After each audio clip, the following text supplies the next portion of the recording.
guys, so I'm here today with part 3 of my Diary of an Army Girlfriend series. If you haven't seen parts 1 and 2, I will have them linked on the screen and also in the description box. Today's video is going to be all over the place. All of them kind of have been. It's just thoughts that I have during the week that I want to talk about in front of a camera with you, so that's what I'm going to do. I wanted to start off by talking about mail problems, which is something that I'm sure all of you who have gone through basic training or are going through basic training totally understand. This past Monday was Labor Day, and Labor Day messed up the mail so much for me. I used to get mail on Mondays and Thursdays, pretty much guaranteed. Since there was no mail on Monday, I got my mail on Tuesday, which was fine, but the problem was I got mail that sounded like there was a weird gap in between the letters that he had written. I had looked at my letters and I had gotten mail from like September 2nd and then September 10th, I think it was. And I was really confused because I had been getting mail pretty much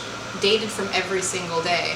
My boyfriend may not get phone calls, but he writes every single day, even if it's just like a sentence. I'm very thankful for the fact that he finds time to write to me, even if he's exhausted. He'll just write, "I'm exhausted today, I'm gonna go shower and go to sleep." I've been getting mail dated from every single day, and here I am, and there was like a weird 7 or 8 day gap, and he's talking about things that sound like he may have referenced them before, but this is the first time I'm hearing about it. He's saying something about like the air conditioning being off, and how it's still off, and I'm like, wait, when did the air conditioning go off? And they went through the gas chamber exercise, and I was expecting to hear him write all about that, and he skipped right over it. It was such an important day, and I got nothing about it. I'm sitting there really confused, and I should be happy that I got mail, but instead I'm upset, and I'm really angry because the mailman obviously lost my mail, and I'm lost, and I don't know what to say or do, and I'm confused, and I mean, I just took it as a loss, and I wrote my responses to those letters and just considered the mail to be lost. But thankfully, 2 days later, I got the missing mail that was dated before the mail that I had gotten, and I'm all jumbled up now. So I had to write another letter saying, I take it back, I got your mail, please don't rewrite everything, I got it. So now I'm hoping that he gets my mail that says, I didn't get your mail, oh my god, what happened, what's going on? And I hope he gets the second letter saying, never mind, I got it, it's all good, I got it. Snail mail is just such a hassle, and the other thing that happened that was really lame with the mail was he went a mail call without mail. I don't know if you guys know, but I write every single day. Sometimes I send out multiple letters in a day. I am being very consistent, and I am making sure that he goes no days without mail. And here he is writing that he went to mail call with no mail, thinking that I completely abandoned him, and I don't care about him anymore, and I just stopped writing, and his parents stopped writing, and no one cares about him anymore, and everyone else is reading letters, and he's sitting there staring at the ceiling because no one wrote him letters this week. And I'm like, no! What are you talking about? I sent you so much mail, and it was the week of his birthday. I sent so much mail that week, and he didn't get it on time.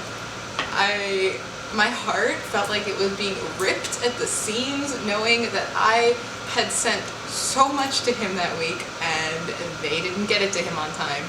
The next letter that he wrote, he said that he got mail, and he had the most mail out of everyone else in his platoon, but in that moment, reading that they held his mail, my heart felt like it was being ripped apart. It was horrible, and I felt like I had failed him, even though I knew that I had written so much. If anything happens with the mail for you guys, like, just know that it happens, and it's horrible, and you just want to like strangle the US postal system, but it's okay. One day it'll all be done with. So something that I have been sending in the mail, and I wish I had some as an example, but I just mailed them all out yesterday.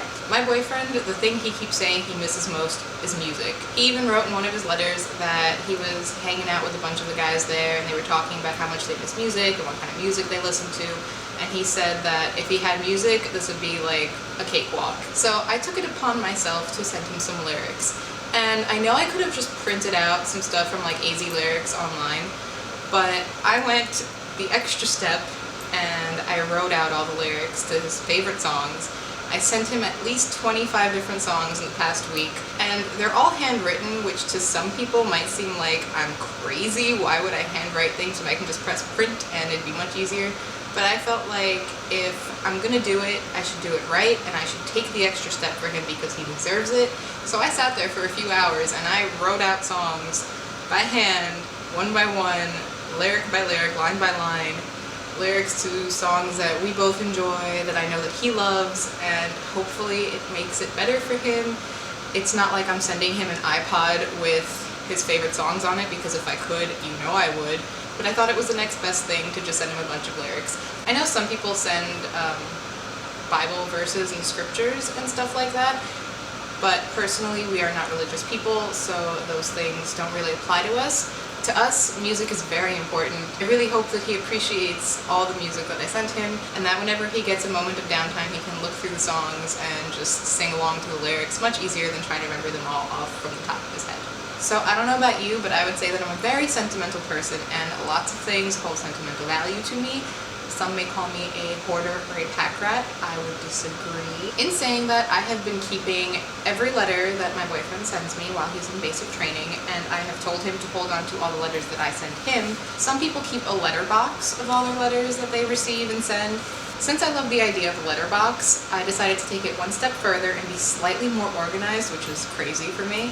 And I got this like scrapbook binder, and I put a photograph of me and him on the cover that I had taken before he had left. This binder is a really nice texture. I got it at Michael's, the craft store. I don't know if you have a Michael's where you are. On the first pages are his letters, and then as you flip, I'm leaving 2 pages blank for my letters, and then when you flip again, it's more of his letters. And I'm organizing it by, like, you know, day 1 of his is on one page, and then day 1 of mine are on the next page. When you flip through it, like, time is passing. I'm really looking forward to filling in all the pages with both of our letters, and I think we're both gonna really cherish this as a great time in our lives where we bonded in a way that we never thought we would, and I think having it all in one place like this is a really good idea. If this is too much for you to do, a letterbox, like I mentioned before, is also a really great idea. I just prefer this to a letterbox because it's slightly more organized and you can flip through to a date that you really want to look at. And I can also put in all the little scrapbooking things I've been sending him, which I obviously don't have any of right now. And then if he keeps all the lyrics that I sent him, I can put those in here as well, and it's just gonna be super nice. So this is what I've been keeping all of his letters in, and I love it, and I'm going to cherish it forever. So another thing that I wanted to talk about that I mentioned in my previous video on this series is that I managed to book a hotel room on post. Oh my god! I did not think that I was gonna get a hotel room on post. I had pretty much given up. I had been calling the hotels on post for a while now, and it was just always, hey, do you have a room available for these days? No? Okay, cool, I'll talk to you soon, bye. And I was pretty much giving up hope, and I had gone onto the website for the Army hotels to get the phone number to call again, and I noticed that they had rooms online, which they hadn't had at all. As I was entering my information online to like book the rooms, I was like shaking because I did not believe that I was actually getting a hotel room on post. But I did. It's gonna be so much easier being on post than, you know, having to go through the gates in the morning and then having to leave, and if he doesn't get an off-post pass, we're just already there. It's just gonna be so much more convenient, and I'm so happy that I finally got the rooms booked. And it was so much cheaper than one of the off-post hotels. Same amount of days, same amount of rooms, same amount of people. I think even bigger rooms, and we have like a breakfast included. And it was more than half off of the price that we were gonna pay for off-post, which is crazy, but awesome for us. We're saving a lot of money, and it's gonna be way more convenient, and I'm just so happy to be done with that. Now everything that needed to be booked is booked the way it was supposed to be booked. For all of you out there trying to get rooms booked on post, hold on to hope. They will open up. Miracles happen. I don't think I've mentioned it in my previous videos, but other than sending letters, you can also send care packages depending on their company and platoon. Each one is different, what they allow and what they don't allow. They should send you a list of things that you are allowed to send, and I'm sure you can find the information online as well. My boyfriend's company does not allow many things, but we have sent him a few care packages. He did ask us to send him D batteries for his flashlight, pens for writing letters. We've sent him so many stamps. He actually told us to stop sending him stamps because he has enough stamps to last him for the next 5 years.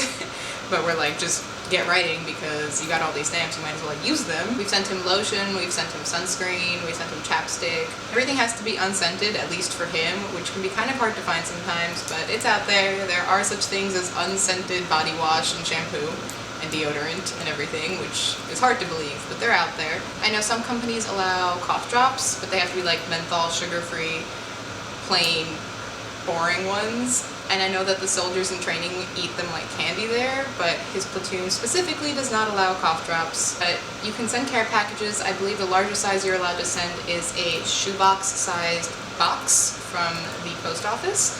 You can fill it up with all the stuff that they need and send it out, and they love getting care packages. It's like Christmas, so if you've been wanting to send them stuff, see if you can find the list of things that are approved to be sent to him and send away. So the last thing that I wanted to talk about today, I got in the mail literally right before I sat down here to film.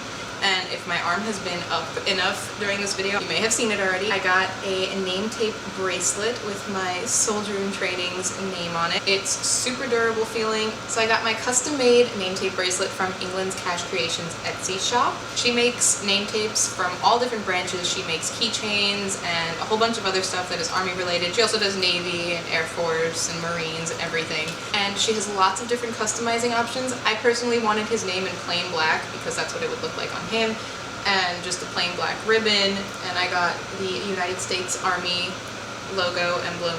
I don't remember the word for this thing, but I just got a simple little charm. She has dozens of charms to choose from, over 100 different ribbon colors here. I almost got leopard print because I love me some leopard print. It's custom made to fit your wrist. She has different clasp options. I got I think it's called the lobster clasp. It was super cheap. I think it cost $11. I'm not certain, plus shipping. And I messaged the shop owner, Heidi, about the fact that I make YouTube videos and if she would mind if I mentioned her Etsy shop in my video and told my viewers about it. And she said I totally could, and she even said that I can share the coupon code that came with my bracelet in the package so that you guys can get 10% off when you make an order, and the coupon code is THANKS10. I have no affiliation with Heidi's shop, but I thought that I would just share, and since she was so kind as to also offer a coupon code, I thought that would be perfect to share with you guys in case any of you want your very own name tape bracelet.